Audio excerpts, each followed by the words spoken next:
এই যে দেখো কুমিল্লাবাসী, বইমেলার আয়োজন করেছে দেবিদ্বারবাসী। আপনি আসছেন তো?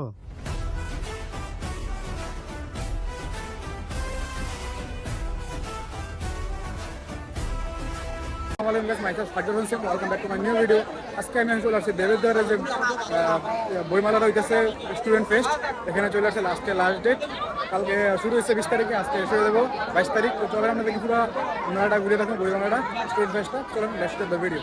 যারা কুমিল্লা থেকে বা ঢাকা থেকে যেখান থেকে আসেন, এখানে আসলে মেলাতে আসছিলাম আমরা বইমেলাতে, তখন আপনারা কী করবেন, কুমিল্লা থেকে সিলেট রোডের ভিতরে এখান থেকে দেবেদ্বারের সিলেট উঠবেন, ওঠার পরে এখানে চলে আসবেন, বললে ওনাদেরকে এখানে এদিকে নিয়ে আসবো। যারা পরিশোধ সুপার মার্কেটের অপোজিট সাইড দিয়ে এই মেলাটা অনুষ্ঠিত হয়েছে। তো এই মেলার ভিতরে যারা এই প্রতিনিধি হিসেবে এই মেলার ভিতরে আসছিল তারা হলো সালমান মুক্তাদির ভাই, আয়মান ভাই, তারপরে নিয়ন ভাই, আরও অনেকজন আসছে। 3 দিন লাগে মেলাটা হয়েছে। তো আমরা এখন গেটের সামনে চলে আসছি। তো আমরা এখন গেটের দিয়ে ভিতরে ঢুকবো। এখানে কোনো টিকিট লাগে না, ঢুকা যায়। তো গেটটা অনেক সুন্দর করে করছে। গেটটা দেখতে খুবই ভালো লাইটিং করা ছিল, সুন্দর লাগতেছিল, সিকিউরিটি গার্ড ছিল। তো ভিতরে ঢুকে দেখি চারপাশে ছবি আর ছবি, আন্দোলনের সময় যত রকমের ছবি ছিল, যে পোস্টগুলো ভাইরাল ছিল, পিকচারগুলো, এই পিকচারগুলো সুন্দর করে ডেকোরেট করা হয়েছে। সবগুলো পিকচার জুলাই আগস্টের যে পিকচারগুলো ভাইরাল ছিল আন্দোলনের সময়, সবগুলো পিকচার এখানে সুন্দর করে সাজানো হয়েছে। এখানে সবাই চারপাশে ছবি তুলতেছিল, আর অনেক হাজার হাজার মানুষ ছিল এখানে। বলার মতন মানুষের ভিড় হাঁটা যাইতেছিল না। এখানে জুলাই আগস্টের যত পিকচার ছিল, যে আন্দোলনের সময় পুলিশদের যে মারছে, আর্মিরা যে মারছে আমাদের ছোটো ভাইদেরকে, বোনদেরকে, সবগুলা ছবি পিকচারগুলো এখানে আছে। এই মেলাটা পুরোটা করছে হাসনাত আবদুল্লাহ ভাই, এই উদ্যোগটা নিয়েছে। উনি খুবই ভালোই করছে এই কাজটা। গেটে ঢোকার বাম সাইডটা পুরোটাই পিকচার দিয়ে ভরা। তার কিছুক্ষণ পরে দেখি হাসনাত আবদুল্লাহ ভাই সামনে চলে আসলো আমাদের। দেখলাম ভাইকে সরাসরি, জীবনে প্রথম দেখলাম ভাইকে সরাসরি। তো তারপর দেখি ভাইয়ে যে বিভিন্ন স্কুলের থেকে প্রজেক্ট নিয়ে আসছি, প্রজেক্টগুলো দেখতেছিল ভাই আরও কয়েকজন যারা গেস্ট আসছিল তাদেরকে দেখাতেছিল স্কুলের প্রজেক্টগুলো। এখানে বেশিরভাগ সায়েন্স প্রজেক্ট আছে, বিভিন্ন প্রজেক্টের নাম কি?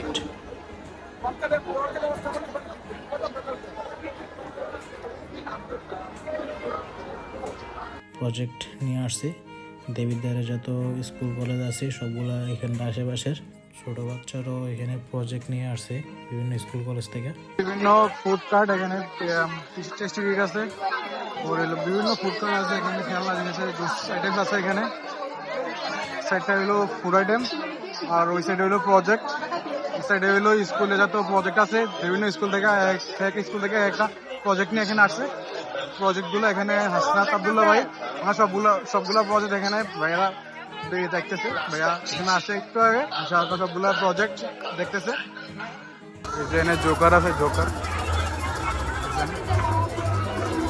এখানে ছোট বাচ্চাদের খেলনা, নাগরদোলা আছে, বিভিন্ন ছোট বাচ্চাদের খেলনা, বিভিন্ন রাইড আছে এখানে খেলার ছোট বাচ্চাদের। নাগরদোলা আছে, পাঁচটা পুরা ছোট বাচ্চাদের জায়গা এখানে, প্লেগ্রাউন্ড।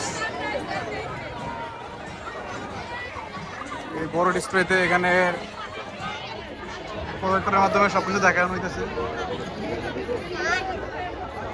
আন্দোলনের সময় যা করছিল সবকিছু সব কিন্তু দেখানো হইতেছে।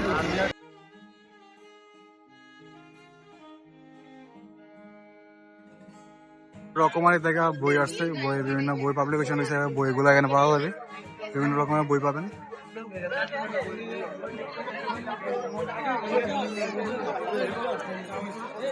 সবাই এখানে বই কিনতেছে, বিভিন্ন বই পাবলিকেশন এসেছে এখানে। রকমারি বিভিন্ন রকমের বই, পুরোটা হলো রকমারির সাইড। রকমারি যত রকমের বই আছে সব বই এখানে পাবেন। রকমারি স্টল, এটা পুরোটা এখানে, পুরোটা রকমারি স্টল। রকমারি যত রকমের বই আছে সবগুলো এখানে পাবেন। এই যে পাবলিকেশন, এখানে বিভিন্ন রকমের বই পাবেন।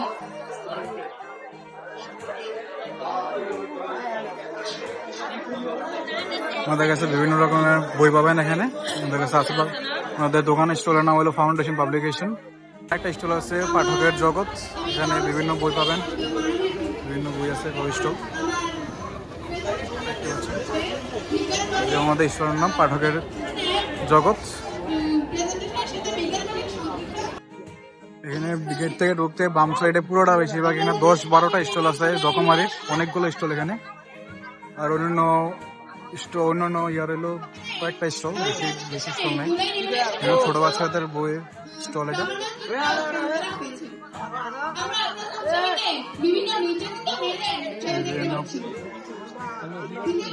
ছোট বাচ্চাদের স্টল, ছোট বাচ্চাদের বইয়ের স্টল এটা।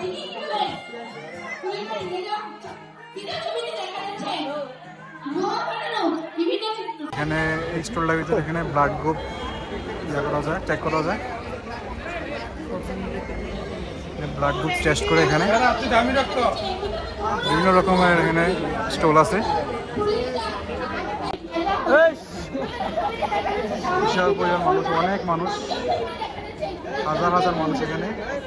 সন্ধ্যার পর থেকে শুরু করবো এখানে কনসার্ট শুরু করবো। হাসনাত আব্দুল্লাহকে দেখতে যাব, দলে দলে দল বেঁধে চল। জুলাইয়ের আন্দোলনে সব নেতা করেছে আগমন, অরুণ পাতের তরুণ দল করেছে সমাগম। চল রে চল রে চল। হাসনাত আব্দুল্লাহ করেছে কি আয়োজন, কি সুন্দর সাজিয়েছে খেলার এই মাঠ প্রাঙ্গণ। যুক্তি তর্ক করে ছাত্র ছাত্রী আর কি আয়োজন। জুলাই আগস্ট আন্দোলনের রক্তকারী যুদ্ধ, স্মৃতি দেখবে লোকে থাকবে মনে তার প্রয়োজন। হাসনাত আব্দুল্লাহকে দেখতে যাব, দলে দলে বেঁধে চল, দলে দলে বেঁধে চল। হাসনাত আব্দুল্লাহ ভাইকে দেখতে যাব। ধন্যবাদ, আমি সময় পাই নাই। থ্যাংক ইউ আপনাদেরকে, thank you thank you thank you. আপনারা বুয়েট কোথায়, বুয়েট কোথায়? বাংলাদেশে ইঞ্জিনিয়ারিং এর জন্য বেস্ট ইনস্টিটিউশন হচ্ছে বুয়েট। এখন বুয়েটে শিক্ষকতা করে এমআইটি থেকে পড়ে আসছে। আমাদের এখন কথা বলবেন ডক্টর নাদিম চৌধুরী। ডক্টর নাদিম চৌধুরীকে আহ্বান জানাচ্ছি আমাদের শিক্ষার্থীদের উদ্দেশ্যে কথা বলার জন্য। ডক্টর নাদিম চৌধুরী।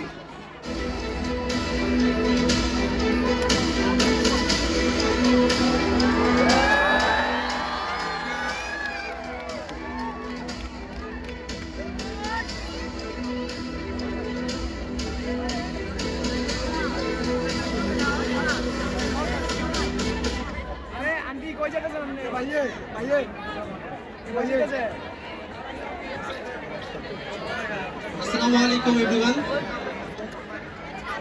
আমি আসলে আপনাদেরকে দেখতে পাচ্ছি না, হোপফুলি আপনারা আমাকে দেখতে পাচ্ছেন।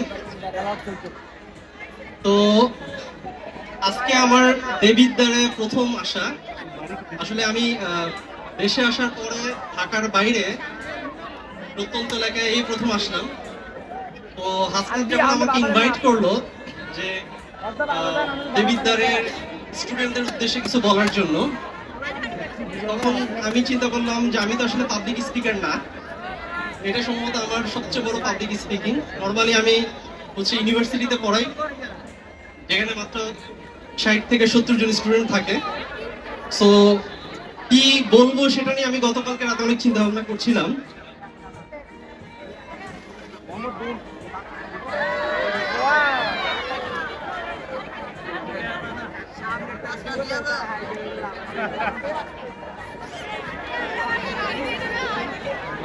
সো আমি আসলে আজকে আপনাদের সাথে 3টা গল্প শেয়ার করতে আসছি। 3টাই আমার জীবন থেকে নেয়া। আর আমাদের আজকে যেমন হাসনাতের মাধ্যমে আমরা দেবিদ্বারকে বাংলাদেশে সবাই চিনে, মানে হাসনাত দেবিদ্বারকে বাংলাদেশের যেমন পরিচিতি ঘটাইছে, সেরকম কি করলে পরে আমরা বাংলাদেশকে পৃথিবীতে পরিচয় করাইতে পারবো, সেটা নিয়ে আমি একটু ডিসকাস করবো আর কি। তো আমি এখানে অনেক মোবাইল ফোন দেখতে পাচ্ছি। তো আপনারা একটু হাত তোলেন, কার হাতে মোবাইল ফোন নাই? মোবাইল নাই? মোবাইল নাই আপনাদের কাছে? কি বলেন? আপনি আসেন তো, আপনার মোবাইল নাই? আপনার হাতে মোবাইল নাই কেন? ও মোবাইল চুরি হয়ে গেছে, এটা তো ডিফারেন্ট কেস। আর কার হাতে মোবাইল নাই? ওই যে সামনে একজনকে দেখতে পাচ্ছি, আপনার হাতে কেন নাই? বাবা মা কিনে দেয় নাই? ওকে, গুড। তো আপনাদের বয়সে আমার হাতে মোবাইল ছিল না আসলে। তো কিন্তু আমি এমনি আরো অনেক মোবাইল দেখতে পাচ্ছি, অনেক ক্যামেরা দেখতে পাচ্ছি। আমি ওইদিকে দেখলাম যে একটা ভার্চুয়াল রিয়েলিটি একটা বুথ আছে।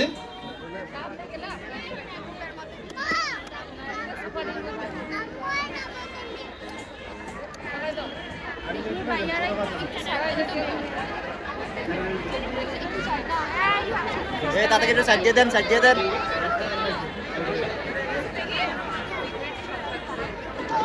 আচ্ছা, তো ভার্চুয়াল রিয়েলিটি বুথ আছে, অনেকে আমাকে ভিডিও করতেছে দেখতেছি। তো আপনারা কি জানেন যে একটা মোবাইল ফোনের মধ্যে, তো আমার হাতে যে চিপটা দেখতে পাচ্ছেন, এটা আমি পিএইচডি তে এরকম অনেক চিপ বানিয়েছি, তার মধ্যে একটা চিপ হচ্ছে এটা আমি কোনো রকম ইমিগ্রেশন ফাঁকিটাকে দিয়ে আনছি। তো এটা হচ্ছে এরকম একটা চিপ যে আমরা এরকম সিলিকন ওয়েফার বা যে কোনো এটা ক্যামেরাতে দেখানো, যে পিছনের ব্যাক ক্যামেরাটা একটু অন করে দেন, স্লাইডটাকে একটু কেটে দিয়ে ওইটা থেকে একটু দেখান, যে আমাদের ওখানে যারা আছেন।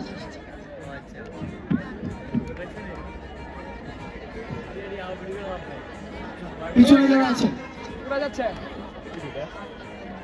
ইতিমধ্যে আমাদের মঞ্চে কিন্তু তাসনিম জারা আপু চলে আসছেন। ওখানে ক্যামেরাতে আমরা যে চিপটা একটু ক্যামেরাতে দেখাইতে চাই, পিছনে যারা আছেন একটু চিপটা।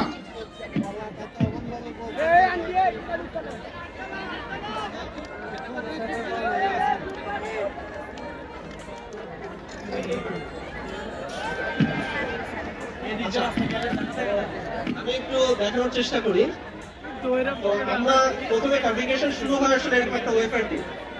এটা দেখতে অনেক আয়নার মতো।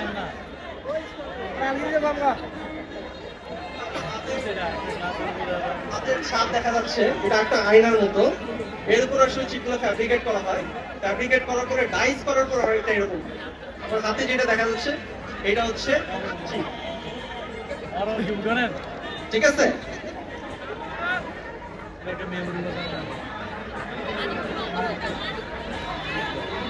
এখানে দেখবেন যে এই যে এই পাশটা এই কি হচ্ছে, এটা ইয়া করার দরকার নাই। এই পাশে ফিরো, ছেলেরা এই পাশে, ছেলেরা এই পাশে চলে আসো, ছেলেরা এই পাশে চলে আসো, এই পাশে সব ছেলেরা এই পাশে চলে আসো, সবাই সবাই এই পাশে চলে আসো, সব ছেলেরা। হ্যাঁ, আমার হাতে যে চিপটা আছে এটা হচ্ছে একটা বেয়ার ডাই চিপ। এরপর এটাকে করা হয় প্যাকেজিং করা হয়, পলিমার দিয়ে প্যাকেজ করা হয়। প্যাকেজ করে পিন আপ করে তারপরে হচ্ছে আপনার বিভিন্ন পিসিবিতে ইউজ করে। সো এটা জাস্ট একটা ডেমো। মানে আমার পিএইচডি তে আমি এরকম ব্যক্তি যিনি আসলে আমেরিকায় পড়াশোনা করে ব্যাক করছে, তার নাম হচ্ছে প্রফেসর। তার স্টুডেন্টরাই কিন্তু স্যামসাং এর CTO CEO and all. So আমাদের দেশকে যদি আমরা গড়তে চাই তাহলে আমাদের অবশ্যই হায়ার স্টাডিজের জন্য অ্যাটলিস্ট, আমি সবাইকে ইন্সপায়ার করব, হায়ার স্টাডিজের জন্য at least you go abroad, Europe, US or China, I don't care, কিন্তু you go abroad, learn the technology and come back. ওইখানে 20 বছর চাকরি করো, সমস্যা নেই, বাট কাম ব্যাক, টেকনোলজি শিখে আসো। কারণ টেকনোলজি তোমাকে কেউ শিখাবে না, তোমাকে কিন্তু আমেরিকান ইউরোপিয়ানরা কিভাবে জামা বানাইতে হয় শিখাবে, কারণ এটা লো টেক জিনিস। কেউ তোমাকে চিপ বানানো শিখাবে না। চিপ বানানো তোমাকে ওইখানে যে পড়াশোনা করে শিখে আসতে হবে, মাথার মধ্যে নিয়ে আসতে হবে, তারপর বাংলাদেশে এসে তুমি কাজ করতে পারবে। So you go for higher studies and come back. So আমাদের রিভার্স ব্রেন ড্রেনটা অবশ্যই দরকার। আমাদের এই জুলাই আন্দোলনের একটা বড় অ্যাচিভমেন্ট হচ্ছে রিভার্স ব্রেন। এই জিনিসটা আমরা এটা যদি আমরা অ্যাচিভ করতে পারি তাহলে আমাদের গ্রোথ কেউ থামাতে পারবে না। আমাদের আজকে চায়নার যে গ্রোথ দেখি, এর বড় একটা কারণ হচ্ছে রিভার্স ব্রেন ড্রেন। চায়না থেকে প্রতি বছর প্রায় 6 লাখের মতো গ্র্যাজুয়েট স্টুডেন্ট যায় ইউএসএ তে পিএইচডি করতে, 4.8 lakh, almost 5 lakh student back করে। সো আমরা যদি টেকনোলজিক্যালি গ্রো করতে চাই অবশ্যই আমাদেরকে পড়াশোনা শিখে আসতে হবে, টেকনোলজি শিখে আসতে হবে, তারপরে আমাদেরকে দেশে চলে আসতে হবে। সো এখানে কে কে হায়ার স্টাডিজের জন্য বিদেশ যেতে চান? Please go and get the knowledge, come back. আচ্ছা, আমার থার্ড স্টোরিটা একটা ভ্যাকসিন দিয়ে, সেখানে আমরা কারা কারা কোভিড ভ্যাকসিন দিছি, সবাই কি দিছি? এবং উনি নিজে অক্সফোর্ড ইউনিভার্সিটি থেকে পড়াশোনা করেছেন এবং আপনারা উনাকে সবাই চিনেন।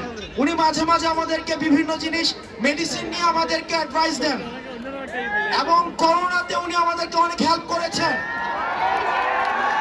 এবং আমাদের সবার পরিচিত ডক্টর তাসনিম জারা।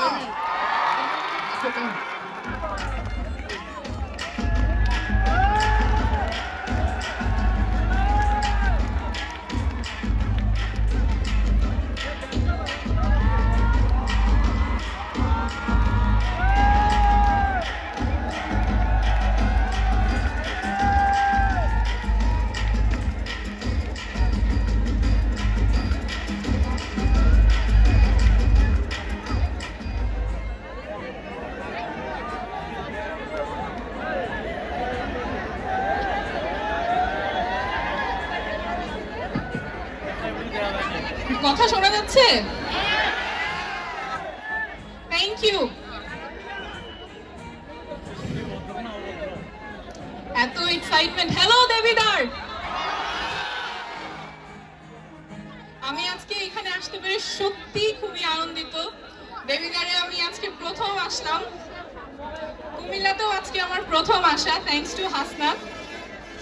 আমি কয়েকজনের সাথে কথা বলেছি, কয়েকটা বুথে গিয়ে ঘুরে এসেছি, দেখলাম এত এক্সাইটমেন্ট, এত স্বতঃস্ফূর্ততা, এত আগ্রহ নিয়ে আপনারা এখানে অংশগ্রহণ করছেন। ছোট ছোট বাচ্চারা আছে, ক্লাস 1-এ পড়ে, একটা ছোট্ট মেয়ে এসে দেখা করে গেছে, অভিভাবকরা আছেন, অনেক স্টুডেন্টস আছে। আমি আজকে আপনাদের মাঝে থাকতে পেরে আসলেই খুবই খুবই অনুপ্রাণিত। আপনাদের সকলকে অনেক ধন্যবাদ এত স্বতঃস্ফূর্ততার সাথে একটা স্টুডেন্টস ফেস্টে অংশগ্রহণ করার জন্য। আমি সাধারণত চিকিৎসা নিয়ে কথা বলি, আজকে চিকিৎসা নিয়ে কথা বলবো না যেহেতু স্টুডেন্টস ফেস্ট। আমি 3টা গল্প বলবো এবং ওই 3টা গল্পের থেকে একটাই লেসন।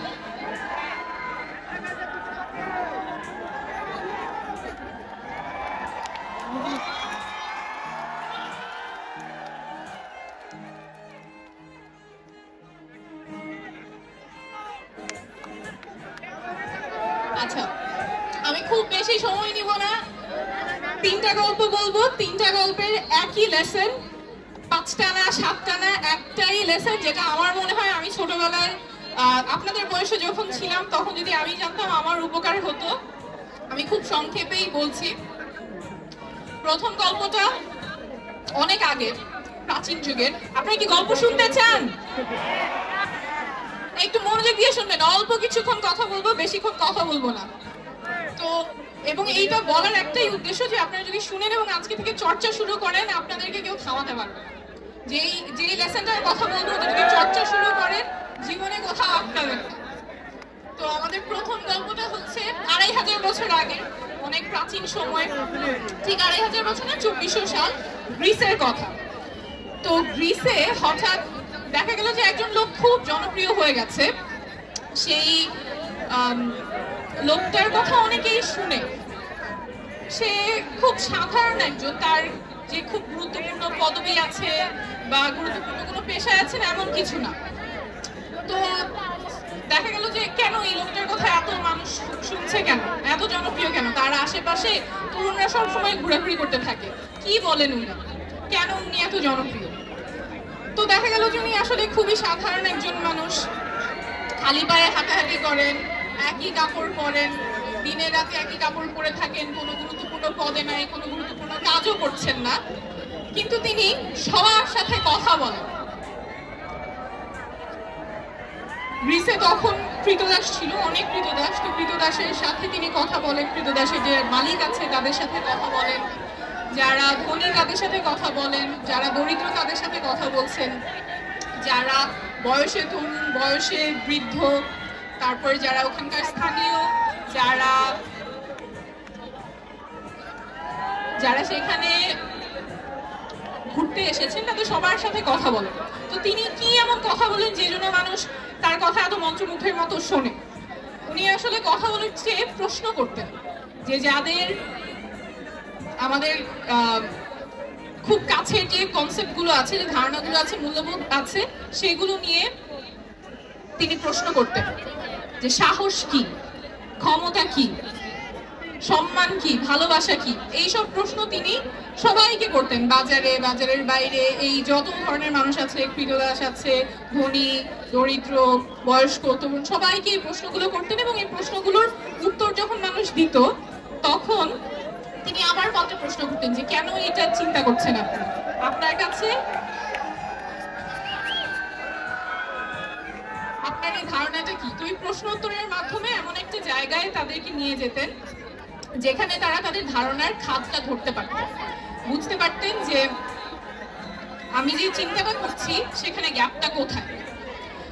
তো উনি নিজে প্রশ্ন করতেন এবং মানুষকে প্রশ্ন উত্তর শেখাচ্ছেন। যখন মানুষ প্রশ্ন করতে শিখে যায় সত্য কি, ন্যায় কি, তখন সমাজের এক শ্রেণীর মানুষের বিপদ হয়ে যায়।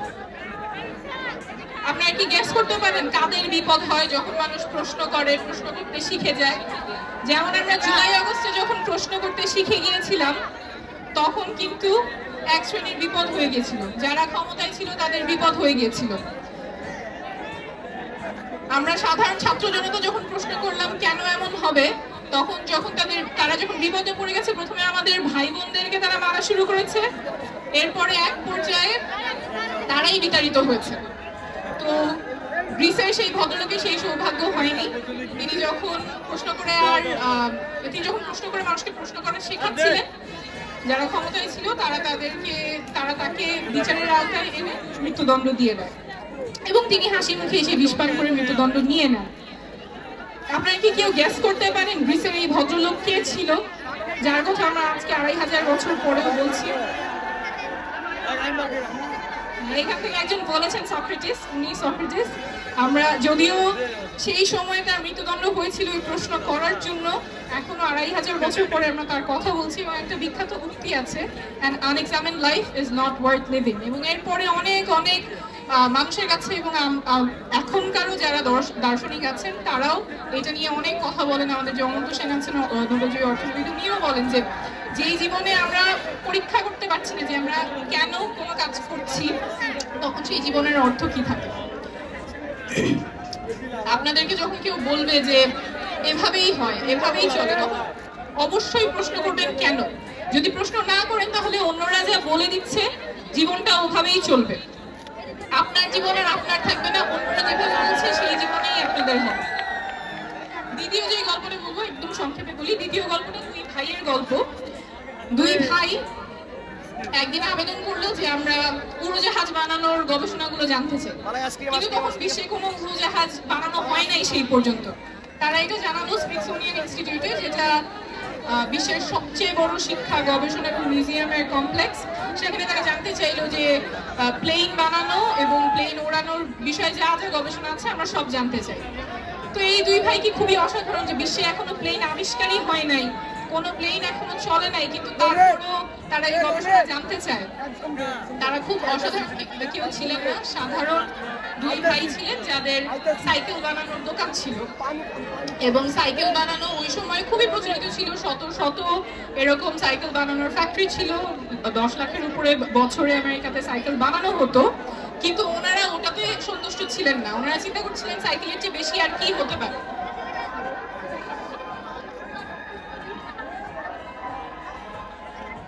করছি অল্প কিছুক্ষণ সময় লাগবে, 2-3 মিনিট, এরপরে আমরা সাংস্কৃতিক অনুষ্ঠানে মুভ করতে পারবো। তো যেটা বলছিলাম যে ওই দুই ভাই সাইকেল বানাতেন, কিন্তু তারা চিন্তা করলেন যে সাইকেলেই কেন সীমাবদ্ধ থাকবো, প্লেন বানানো যাবে না, অথচ তখন বিশ্বে কোনো প্লেনই বানানো হয়নি। তো ওনারা ওই গবেষণা, আনফরচুনেটলি আমাদের শিক্ষা ব্যবস্থায় আমরা প্রশ্ন করতে শিখি না, বারবার আমাদেরকে উত্তরই দিতে হয়। প্রশ্ন করতে পারা একটা খুব বড় স্কিল। আপনি যেই পেশায় যান, যদি প্রশ্ন করতে পারেন তখন আপনাকে আটকানো খুবই ডিফিকাল্ট। আমি ডাক্তার হিসেবে যখন রোগী দেখি, আমার বারবার প্রশ্ন করতে হয়, প্রশ্ন করে বুঝতে হয় আসলে তার কি সমস্যা হচ্ছে, কি রোগ হচ্ছে। যখন একজন আইনজীবী তার পেশায় দায়িত্ব পালন করেন, তখন তার বারবার প্রশ্ন করে বুঝতে হয় যে সমস্যাটা কোথায় হচ্ছে, কিভাবে টেস্টিং করলে তার পক্ষে সুবিধা হবে।